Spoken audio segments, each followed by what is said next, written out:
Friends, இந்த video நம்ம என்ன பார்க்க போகிறோம்னு கேட்டிங்கன்னா, நான் டெஸ்ட்ரக்டிவ் டெஸ்டிங் அண்ட் மெட்டீரியல்ஸுங்கிற சப்ஜெக்டோட important topics and important questions, repeated கொஷின்ஸ்லாம் பார்க்க போகிறோம். ஸோ இது வந்து பார்த்திங்க அப்படின்னு கேட்டிங்கன்னா, இந்த வீடியோ பார்க்குறதுக்கு முன்னாடி இந்த சேனல் நீங்கள் சப்ஸ்கிரைப் பண்ணாமல் இருந்தீங்கன்னா சப்ஸ்கிரைப் பண்ணிவிடுங்க.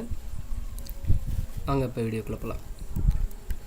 ஸோ நான் டெஸ்ட்ரக்டிவ் டெஸ்டிங் அண்ட் மெட்டீரியல்ஸுங்கிற சப்ஜெக்டில் 5 யூனிட் இருக்குது. யூனிட் 1 பார்த்திங்கன்னா overview of entity, unit 2 வந்து surface entity methods, unit 3 thermography and eddy current testing methods, unit 4 ultrasonic testing and acoustic emission, unit 5 radiography testing. So அப்போ இதில் வந்து பார்த்திங்கன்னா இந்த ஒவ்வொரு டெஸ்டிங்ஸை ரிலேட் பண்ணி என்ன பண்ணியிருப்பாங்கன்னா யூனிட்டை டைவர்ட் பண்ணி பிரிச்சுருப்பாங்க. ஸோ இப்போ இதில் வந்து நம்ம எதை படித்தா முதல்ல எல்லாத்தையும் படிக்கிறதுக்கு முதல்ல நம்ம காமனாக என்னோடய ரூலில் நான் எப்படி சொல்லுவேன்னு கேட்டிங்கன்னா, எது முதல்ல 3 யூனிட்டை கன்ஃபார்மாக ஃபுல்லாக படித்து முடிக்கணும், எது ஈஸியாக இருக்குங்கிற சப்ஜெக்ட்டை நான் சொல்லிடுவேன். அதுக்கப்புறமா மாட்ரேட்டாக இருக்கிறத கொஞ்சம் 4th 5th படிக்கணும்னு சொல்லுவேன். ஸோ அந்த வயசில் வந்து பார்த்திங்கன்னா யூனிட் 1 வந்து பார்த்திங்கன்னா இருக்கிறதுலே ஈஸி அண்ட் பேசிக். இதை படித்து முடிச்சிட்டிங்க அப்படின்னு கேட்டிங்கன்னா மிச்ச யூனிட்ஸ்க்கெலாம் வந்து யூஸ்ஃபுல்லாகவும் இருக்கும். அதே மாதிரி பார்த்திங்கன்னா இதுலேருந்து கம்மியான கொஷின்ஸ் தான் ரிப்பீட்டடாக வந்துகிட்டு இருக்கும். ஸோ அதனால் ஃபஸ்ட்டு இதை படிச்சிட்டிங்கன்னா நமக்கு வந்து ஒரு யூனிட்டை கம்ப்ளீட் பண்ண ஒரு ஐடியா கிடைக்கும். ப்ளஸ் வந்து பார்த்திங்கன்னா ஒரு யூனிட்டுக்கு உண்டான கொஷின்ஸை வந்து நம்ம ஈஸியாக அட்டன் பண்ணிடலாம். நெக்ஸ்ட் வந்து பார்த்திங்கன்னா இங்கே சர்ஃபேஸ் என்டி மெத்தட்ஸ் வந்து பார்த்திங்கன்னா, ஸோ இதுவும் வந்து பார்த்திங்கன்னா அதே மாதிரி அடுத்த கொஞ்சம் ஈஸியான மெத்தட்ஸு. ஸோ இப்போ அதனால் வந்து பார்த்திங்கன்னா இதை வந்து செகண்டாக பாருங்கள். தேர்டு வந்து பார்த்திங்கன்னா தேர்ட் யூனிட் போக வேணாம், 4th யூனிட் போயிருங்க. 4th unit ultrasonic testing and acoustic emission இருக்குது. ஸோ அதுக்கு போயிட்டிங்கனாலும் அது வந்து 2 டெஸ்ட்டு தான். அல்ட்ராசோனிக் டெஸ்ட் ஒரு ஆஃப், அக்கோஸ்டிக் எமிஷன் ஒரு ஆஃப். அதனால் அது 2 பார்த்துட்டிங்கனாலே போதும். ஸோ இப்போ இந்த 3 யூனிட் கவர் பண்ணிட்டோம்னாலே இதில் மேக்ஸிமம் வந்து பார்த்திங்கன்னா 3 13 மார்க் கிட்டக்க ரீச் பண்ணிடலாம். அதே மாதிரி வந்து பார்த்திங்கன்னா இந்த 3லேருந்து கூட ஒரு கொஷின் வந்துச்சுன்னா நமக்கு ஆட்டோமேட்டிக்காக ஒரு 15 மார்க் ரீச் பண்ணிடலாம். ஸோ அதுக்கப்புறமேட்டு வந்து பார்த்திங்கன்னா 4th வந்து ரேடியோகிராஃபி பார்த்திங்கன்னா அது ஒரே ஒரு டெஸ்டிங் தான், ரேடியோகிராஃபி டெஸ்டிங் மட்டும்தான். ஸோ அதோட பேசிக்ஸ் படிச்சிட்டிங்கனாலே போதும். அதுக்கடுத்து வந்து பார்த்திங்கன்னா 5th வந்து thermography and eddy current testing. ஏன் thermography and eddy current testing 5th கொண்டாடுறேன்னு வச்சிங்கன்னா, தெர்மோகிராஃபிக்கெலாம் படம் வரைகிறதெல்லாம் எப்படிங்கிறத வந்து கொஞ்சம் கொண்டு வரது கஷ்டமாக இருக்க மாதிரி இருக்கும். ஸோ அதனால் வந்து தெர்மோகிராஃபி எடி கரண்ட் டெஸ்டிங் ஈஸியாக தான் இருக்கும். ஸோ இதை வந்து லாஸ்ட்டாக கொடுத்ததுக்கு காரணம் அதுதான். ஸோ அதனால் மிச்சதெல்லாம் வந்து பார்த்திங்கன்னா ஈஸியாக இருக்கும்.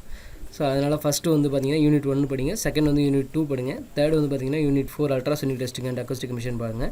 அதுக்கடுத்து வந்து பார்த்திங்கன்னா 4th வந்து ரேடியோகிராஃபி டெஸ்டிங் பாருங்கள். கடைசியாக வந்து thermography and eddy current testing பாருங்கள். இதில் தெர்மோகிராஃபி கூட விட்டுட்டு எடி கரண்ட் டெஸ்டிங் மட்டும் கூட பார்த்தா கூட பிரச்சனை கிடையாது. ஸோ அப்போ இண்டிவிஜுவல் என்ன பண்ணுறாங்க கேட்டிங்கன்னா ஒவ்வொரு யூனிட்டில் இருக்க கொஷின்ஸு பார்க்குறோம். இதில் மேக்ஸிமம் வந்து பார்த்திங்கன்னா எப்படி இருக்கும் அப்படின்னு கேட்டிங்கன்னா, இப்போ யூனிட் 1 தரவாக பார்த்துட்டிங்கனாலே மிச்சம் எல்லாத்துக்குமே வந்து ஈஸியாகிடும். ஏன் அப்படின்னு கேட்டிங்கன்னா இதில் வந்து டிஸ்ட்ரக்டிவ் டெஸ்டிங்ஸ் அண்டு நான் டிஸ்ட்ரக்டிவ் டெஸ்டிங் கம்பேரிசன் இருக்கும். அதே மாதிரி என்னென்ன டிஸ்ட்ரக்டிவ் டெஸ்டிங்ஸ்லாம் இருக்குது, என்னென்ன நான் டிஸ்ட்ரக்டிவ் டெஸ்டிங்ஸ்லாம் இருக்குன்னு சொல்லி லிஸ்ட் அவுட் பண்ணி அது ஒரு கொஷினாக கொடுத்துருப்பாங்க. ஸோ அந்த கொஷினை பார்க்குறப்ப வந்து பார்த்திங்கன்னா நமக்கு ஈஸியாக என்ன ஆகிடும் அப்படின்னு கேட்டிங்கன்னா மிச்சம் எல்லா யூனிட்டில் வர கொஷின்ஸோட பேசிக் ஆகிடும். ஸோ அப்போ அதனால் அதை பார்த்துக்கிறது பெஸ்ட்டு. ஸோ இப்போ இதில் வந்து பார்த்திங்கன்னா ரிப்பீட்டடாக கேட்குறதுல இது வந்து காமனாக இதில் இருக்க கொஷின்ஸ் ஓவர்வியூ ஆஃப் என்டிட்டிங்கிற இந்த யூனிட்டில் வந்து பார்த்திங்கன்னா சிலபஸ் வைஸ் வச்சு நீங்கள் பார்த்தீங்கன்னாலும் ரொம்ப மெயின் கொஸ்டின் என்னென்னு கேட்டிங்கன்னா, டிஃபைன் டெஸ்ட்ரக்டிவ் டெஸ்டிங், டிஃபைன் நான் டெஸ்ட்ரக்டிவ் டெஸ்டிங், அது 2 தான் மெயின். ஸோ அது இல்லாமல் 3வது ஒரு கொஷின் வந்துச்சு அப்படின்னு கேட்டிங்கன்னா அது விஷுவல் இன்ஸ்பெக்ஷன். இதுதான் 3 கொஷின் தான் இந்த யூனிட்டை வந்து கம்ப்ரஸ் பண்ணி கொடுத்தோம்னாலே இந்த 3 கொஷின் தான். இந்த 3 கொஷின் படித்து வச்சுட்டோம்னா அது வேறு விதமாக எப்படி வேணாலும் மாற்றி கேட்கலாங்கிறது தான் ஐடியா. ஸோ அதுலேயும் வந்து பார்த்திங்கன்னா விஷுவல் இன்ஸ்பெக்ஷன் பேஸில் ஒரு கொஸ்டின் இருக்கும், ஆப்போசிட்டில் தான் வந்து டெஸ்டிங்கு நான் டிஸ்ட்ரக்டிவ் டெஸ்டிங் பேஸில் கொஷின் இருக்கும். ஸோ இப்போ அந்த வயசில் வந்து பார்த்திங்கன்னா இப்போ இதில் ஃபஸ்ட்டு வந்து பார்த்திங்கன்னா discuss in detail the basic operations to be carried out any entity. ஏதாவது ஒரு என்டிடி மெத்தடோட பேசிக் ஆப்ரேஷன்ஸை சொல்லு அப்படின்னு சொல்லியிருக்காங்க. அதுக்கடுத்து வந்து பார்த்திங்கன்னா கம்பேர் டிஸ்ட்ரக்டிவ் அண்ட் நான் டிஸ்ட்ரக்டிவ் டெஸ்டிங். இது கண்டிப்பாக கொஸ்டின் எல்லா கொஸ்டின்லையும் வரும், பார்த்துக்குங்க. ஸோ இது வந்து April May 2017 கேட்டிருக்காங்க. அப்புறமேட்டு explain about various entity methods, இதுவும் வந்து இந்த கொஷினோட சேர்ந்து வந்துடுது. அதே மாதிரி பார்த்திங்கன்னா explain the manufacturing defects and material characteristics. இது வந்து தெரிஞ்சால் தான் நம்ம வந்து டிஃபெக்ட்ஸை எந்த இதில் ஐடென்டிஃபை பண்ண முடியும், எந்த மெத்தடை யூஸ் பண்ணி டெஸ்ட் பண்ண முடியுங்கிறத கண்டுபிடிக்க முடியும். ஸோ அதனால் இதை படித்து வச்சுக்கோங்க. நிறையா இருக்கும், டிஃபெக்ட்ஸ் இருக்கும், அதாவது வெல்டிங் டிஃபெக்ட்ஸு, ஃபோர்ஜிங் டிஃபெக்ட்ஸு, இந்த மாதிரி நிறைய டிஃபெக்ட்ஸ் இருக்கும், புக்கில் இருக்கும், செக் பண்ணி பார்த்துக்கோங்க. Next list out merits, demerits and applications of NDT. அதுக்கடுத்து வந்துங்கன்னா explain about visual inspection, discuss various optical aids used in the visual inspection technique. இது ஒரு கொஷினாக கேட்டிருக்காங்க. அதே மாதிரி with a case study discuss the applications of visual inspection process. So இதுவும் similarly வந்து பார்த்தீங்கன்னா ரெண்டும் ஒரே கொஷின் தான். அதாவது விஷுவல் இன்ஸ்பெக்ஷன் டெஸ்டிங்கில் இருக்கக்கூடிய எல்லாத்தையும் பார்த்துட்டிங்கனாலே என்னென்ன யூசேஜ் பண்ணக்கூடிய ஆப்டிகல்ஸ் இருக்குது அப்படின்னு பார்த்தீங்கன்னாலே அந்த மைக்ரோஸ்கோப் இருக்கும், நிறையா இருக்கும். ஸோ அதெல்லாம் பார்த்து வச்சிட்டிங்கனாலே அதே எழுதினோம்னாலே போதுமானது. அதுக்கடுத்து வந்து பார்த்தீங்கன்னா list of the advantages, disadvantages and applications of non destructive testing and also discuss the major factors that must be considered for an effective non destructive testing. So advantage disadvantage தான் அந்த இதுதான். ஸோ அதெல்லாம் பார்த்து இது வந்து அடுத்த question. இந்த இதெல்லாம் வந்து பார்த்திங்கன்னா ஏப்ரல் 2017 கேட்டிருக்காங்க. நெக்ஸ்ட் வந்து பார்த்திங்கன்னா 2021 கண்டினியூஷனு. எக்ஸ்பிளைன் த ஃபாலோவிங் என்னென்னா applications of visual inspection, advantages and disadvantage of visual inspection. அதாவது அப்ளிகேஷனு, அட்வான்டேஜ், டிஸ்அட்வான்டேஜ். ஸோ அதான் கேட்டிருக்காங்க விஷுவல் இன்ஸ்பெக்ஷனில். அதே மாதிரி வந்து பார்த்திங்கன்னா discuss the details of any 2 magnification systems that are used in the visual inspection. So எல்லாமே அதுதான். விஷுவல் இன்ஸ்பெக்ஷனில் நீங்கள் இருக்க மேக்னிஃபிகேஷன் சிஸ்டத்தை எல்லாத்தையும் பார்த்துட்டிங்கன்னா அதையே வந்து எழுதிக்கலாம் இந்த கொஷின் கேட்டாலும். State the various NDT methods and write down their important characteristics. அதே மாதிரி டிஸ்கஸ் த வேரியஸ் இது ரெண்டும் ஒரு கொஷினில் வர்றது. Discuss the various optical aids used in the visual inspection technique. Next with case study discuss the applications of visual inspection process, compare the destructive testing methods and non-destructive testing methods with respect to the advantages and limitations. So இதோட unit 1 over. Unit 1 ஓவரில் வந்து பார்த்திங்கன்னா இதில் வரைக்கும் திருப்பி கேட்டது என்ன கேட்டிருக்காங்க கேட்டிங்கன்னா விஷுவல் இன்ஸ்பெக்ஷனில் பற்றி மட்டும் அதிகமாக வருது. என்ன கேட்டிங்கன்னா இந்த யூனிட்டில் வர ஒரு டெஸ்டிங்னு கேட்டிங்கன்னா விஷுவல் இன்ஸ்பெக்ஷன் டெஸ்டிங் மட்டும்தான். அது இல்லாமல் வந்து பார்த்திங்கன்னா நான் டிஸ்ட்ரக்டிவ் டெஸ்டிங்க்கும் டெஸ்ட்ரக்டிவ் டெஸ்டிங்க்கும் இல்லை கம்பேரிசன் வருது. அது தான் மெக்கானிக்கல் டெஸ்டிங்னு சொல்லுவாங்க. ஸோ அந்த இது 2 தான் வருது. ஸோ அதனால் இது 2 தெளிவாக பார்த்துட்டிங்கனாலே வந்துடும். அது இல்லாமல் வந்து பார்த்திங்கன்னா என்டிடி டெஸ்டர்ஸ் என்ன மொத்தமாக இருக்கிறத ஒவ்வொரு டெஸ்டர்ஸோட பேசிக்ஸ் இருக்கும். அந்த இதை பார்த்துட்டிங்கனாலே அதில் ஏதாவது ஒன்று கேட்டாங்கனாலும் பாசிபிலிட்டி இருக்குது. இதெல்லாம் கேட்கறதுக்கான பாசிபிலிட்டி இருக்குது. நெக்ஸ்ட் வந்து பார்த்திங்கன்னா யூனிட் 2 போவோம். யூனிட் 2 என்னன்னு கேட்டிங்கன்னா சர்ஃபேஸ் என்டிஇ மெத்தட்ஸு. ஸோ இதில் வந்து என்னென்ன இருக்குன்னு சொல்லிட்டு கடைசியில் ஒரு இது சொல்கிறேன் பாருங்கள். ஸோ இப்போ இதில் என்னென்னு சொன்னால் briefly explain about liquid penetrant testing and its types. Next testing procedures, various properties of liquid penetrants, merits, demerits and applications of liquid penetrant testings. அப்புறம் வந்து பார்த்திங்கன்னா இது வந்து ஒரு ஆஃப். இந்த ஆஃப் முடிச்சிட்டிங்கன்னா லிக்விட் பெனிட்ரன்ட் டெஸ்டிங் வந்து ஒரு ஆஃப். அதை வச்சிட்டிங்கன்னா அடுத்த ஆஃப் என்னன்னு கேட்டிங்கன்னா மேக்னெட்டிக் பார்ட்டிகிள் டெஸ்டிங். ஸோ இது ஒரு ஆஃப். Explain about the magnetic particle testing ஒன்று. அதே மாதிரி principles and methods of demagnetization. அப்புறம் இது வரைக்கும் வந்து பார்த்திங்கன்னா இது 2 ஆஃப். இதில் வந்து எப்படிலாம் கொஸ்டின் கேட்டிருக்காங்கன்னு பார்த்தீங்கன்னா discuss about the physical principles of liquid penetrant testing. அதே மாதிரி explain the post emulsifiable lithographic and solvent removable methods in liquid penetrant testing using process flow diagram. இது வந்து 2 டைம்ஸ் கேட்டிருக்காங்க. Discuss about the various ways of magnetizing the component for MPT. எம்பிடினா magnetic particle testing. Next வந்து பார்த்திங்கன்னா write the limitations of magnetic particle testings. So இதெல்லாம் வந்து கேட்டிருக்காங்க. என்னென்னா with neat sketch explain magnetic particle inspection method and its merits and demerits and applications. Explain working of liquid penetrant testing with sketch and state its relative merits, demerits and applications. List the 4 main types of liquid penetrant testing methods. Describe the different steps involved in liquid penetrant inspection process. How are central conductors used for the circular magnetizations of long hollow cylindrical parts? Explain.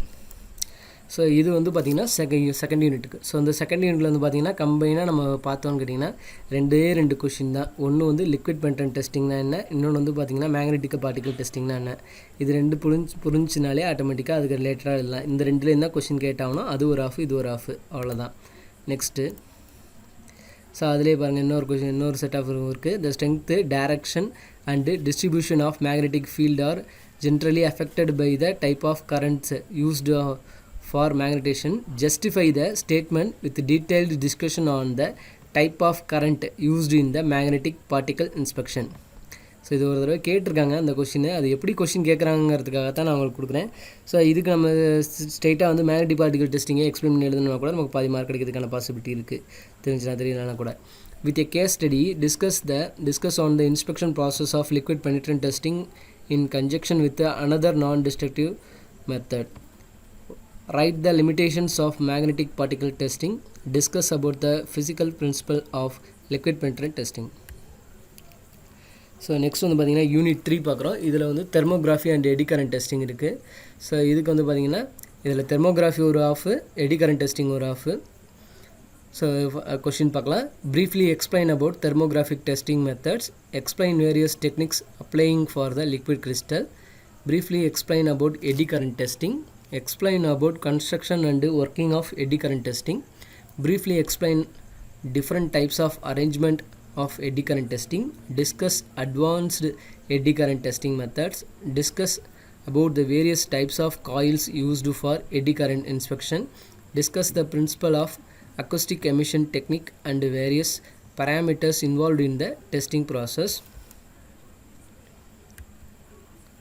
explain the principle of thermography process and its advantages and disadvantages, what is eddy current testing, explain the principle with neat sketch and discuss the different types of coil arranged used in eddy current testing, enumerate the principal operating variable that are encountered in eddy current inspection and discuss on the above variables in brief, discuss in detail the variation equipments used in thermal inspection process, discuss about various types of coils used in for eddy current inspection, explain principle of eddy current testing with neat diagram.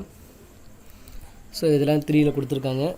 திரும்ப சுற்றி என்ன தான் வரும்னு கேட்டிங்கன்னா எட்டி current testing எப்படி பண்ணுறது, அதே மாதிரி தெர்மோகிராஃபிக் டெஸ்டிங் எப்படி பண்ணுறது.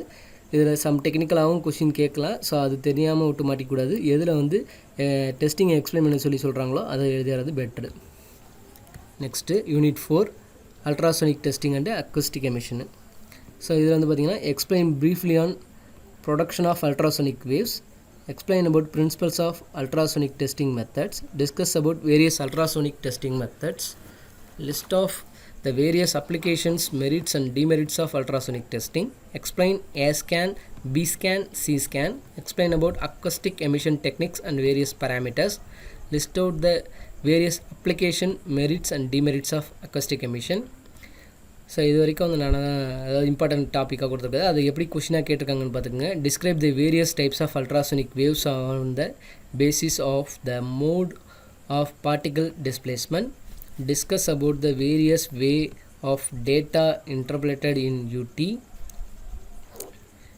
யூடினா ultrasonic testing, explain the pulse echo and through transmission technique in ultrasonic testing with neat sketch, explain the use of phased array ultrasonic testing in the inspection of gear with neat sketch, explain the working of acoustic emission process, what is ultrasonic testing, draw the schematic diagram and explain the 3 methods of scanning A scan, B scan, C scan used in ultrasonic testing, explain basic principles of ultrasonic emission methods with a neat sketch, compare the characteristics of acoustic emission technique with the other NDT.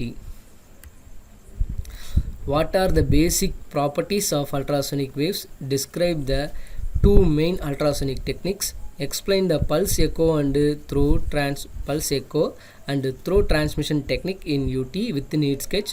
Discuss about the various ways of data interpretation in UT.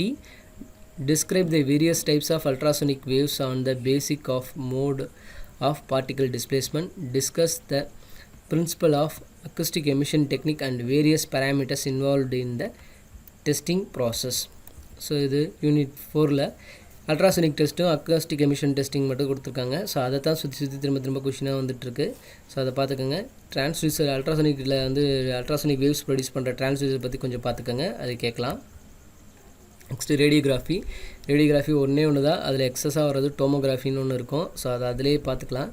So write note on various special radiographic techniques, give the limitations of X-ray diffraction method and ultrasonic method for determining residual stresses, how these are overcome by electromagnetic technique, name various electromagnetic stress measurement technique, what magnetic property are used for the estimation of residual stress in this technique, explain about inverse square law, describe about characteristics of flames, explain about computer radiography, explain about computer tomography, explain the principles of radiography testing with neat sketch, discuss about the image conversion media in radiography, what are the 4 possible interaction between photons of electromagnetic radiation and materials, explain. So அதெல்லாம் கேட்ட question. Describe the principle and computer tomography in NDE. Explain the principle of radiography testing method. What are the advantages of gamma ray radiography compared to X-ray radiography? What are the penetrometers in radiography testing? List the different types of penetrometers. So இதெல்லாம் repeated question. Describe the following: fluoroscopy, X-ray radiography. Discuss the basic principle of computer tomography with a neat diagram. What are the 3 important electrical characteristics of X-ray tubes? Discuss the effect of the above characteristics on the efficiency of energy conversion in X-ray production. Explain the principle of radiography testing with a neat diagram. Discuss about the image conversion media in radiography. What are the 4 possible interaction between a photon of electromagnetic radiation and materials? Explain. So இப்போ இதில் வந்து பார்த்தீங்க அப்படின்னு கேட்டிங்கன்னா இந்த 5 யூனிட்லேயுமே வந்து இருக்கிறதுல வந்து பார்த்திங்கன்னா மெயினாக என்ன சொல்லலாம் அப்படின்னு கேட்டிங்கன்னா சிம்பிளிஃபையாக சொல்லணும். இன்னும் சிம்பிளிஃபையாக சொல்லணும் அப்படின்னு கேட்டிங்கன்னா நம்ம படிக்க வேண்டியது நான் டிஸ்ட்ரக்டிவ் டெஸ்டிங்க்கும் மெக்கானிக்கல் டெஸ்டிங்க்குள்ள difference, visual inspection, surface penetrant testing method ஒன்று, அதே மாதிரி வந்து பார்த்திங்கன்னா எட்டி கரண்ட் டெஸ்டிங் ஒன்று இருக்குமே, surface magnetic particle testing. So surface penetrant testing method, இன்னொன்று magnetical particle testing method, thermographic testing method, eddy current testing method, ultrasonic testing method, acoustic emission testing method, radiographic testing methods. So அப்போ அதில் வந்து பார்த்திங்கன்னா இதில் 1, இதில் 2, இதில் 2, இதில் 2, இதில் 2. ஸோ 9 கொஷின் படிச்சிங்கனாலே போதுமானது. எந்த கொஷின் கேட்டாலும் அதை வச்சு சமாளித்து எழுதிடலாம். எதையும் விட்டுட்டு வராமல் எல்லாத்தையும் எழுதினீங்கனாலே போதுமானது. 2 மார்க்கு தனியாக படிக்கணும்னு அவசியம் கிடையாது. இதுகளை பார்த்தோம்னாலே போதும், அவன் ஈஸியாக வந்து என்னென்னா பாஸ் பண்ணிடலாம். இது வந்து பாஸ் பண்ணுறவங்களுக்கு சொல்கிறது. சப்போஸ் மார்க் வாங்கணும்னு நினைக்கிறவங்க, கூட படிக்கணும்னு நினைக்கிறவங்க நல்லா புரிஞ்சு படிச்சிங்கன்னா போதும். ஏன் இந்த 9 கொஷினே போதும் அப்படின்னு சொல்கிறேன் அப்படின்னு கேட்டிங்கன்னா, எப்படி பார்த்தாலும் வந்து பார்த்திங்கன்னா ஆல்டர்னேட்டில் இருக்கிறதுல ஒரு கொஷின் டஃப்பு, ஒரு கொஷின் ஈஸியாக தான் கேட்கணும். அதான் ரூலு. ஒரு கொஷின் டஃப்பாக வச்சு இன்னொரு கொஷின் மீடியமாக வச்சோம்னா கூட நம்ம அதே ஒர்க்கிங் ப்ரொசீஜரை எடுத்து எழுதினோம்னாலே நீட்டாக வந்து நம்ம என்ன பண்ணிடலாம்னு கேட்டிங்கன்னா நல்ல லெவலுக்கு மார்க் வாங்கலாம். அதுக்காக தான் வந்து பார்த்திங்கன்னா அதை சொல்கிறது. ஸோ இப்போ அதனால் என்ன பண்ணணும்னு கேட்டிங்கன்னா, நீங்கள் இந்த டெஸ்டிங் மெத்தட்ஸ் எல்லாத்தையும் தெளிவாக பார்த்துட்டிங்கனாலே ஆட்டோமேட்டிக்காக நம்ம அதை எழுதியே ஈஸியாக பாஸ் ஆகிட்டு போயிடலாம். அங்கே 2 மார்க்லேயும் இது ரிலேட்டடாக தான் கொஷின் இருக்கும். ஸோ அதனால் எதையும் விடாமல் எழுதினீங்கனாலே ஈஸியாக பாஸ் பண்ணிடலாம். ஃபைனல் இயர் தானே பாஸ் போட்டுருவாங்கன்னு நினச்சி அரைகுறையாக எழுதிட்டு வந்தீங்கன்னா பாஸ் ஆக முடியாது. எல்லா கொஷினையும் அட்டன் பண்ணி வச்சிங்கன்னா தான் பாஸ் பண்ண முடியும். ஓகேங்களா? ஸோ அந்த வீடியோ உங்களுக்கு பிடிச்சிருந்துச்சுன்னா லைக் பண்ணுங்கள். எதுவும் டவுட் இருந்துச்சுன்னா கீழே கமெண்ட் பண்ணுங்கள். உங்கள் ஃப்ரெண்ட்ஸுக்கு தேவைப்படும்னு நினச்சிங்கன்னா ஷேர் பண்ணுங்கள். சிவா சேனலை சப்ஸ்கிரைப் பண்ணுங்கள். தேங்க்யூ ஃபார் வாட்சிங் சிவா சேனல்.